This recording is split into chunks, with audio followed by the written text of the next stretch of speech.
All right, another DIY for you here. Mosquito Chigger Bite Relief Homemade DIY.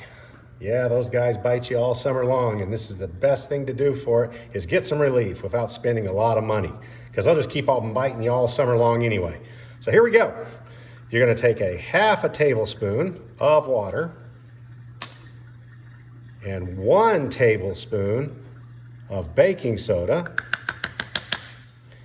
and you're gonna stir it up to make a paste. Okay? Stir it all up.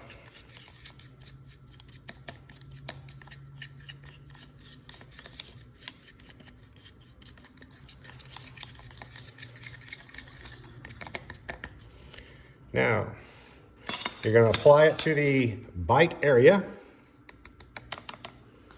Take a fingerful like this and put it on the bite here. And this is going to cause some serious relief for your ailment of chigger or mosquito bites. My grandmother taught me this a long time ago.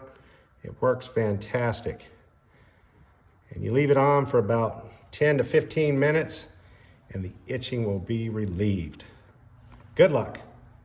God bless. Works for me.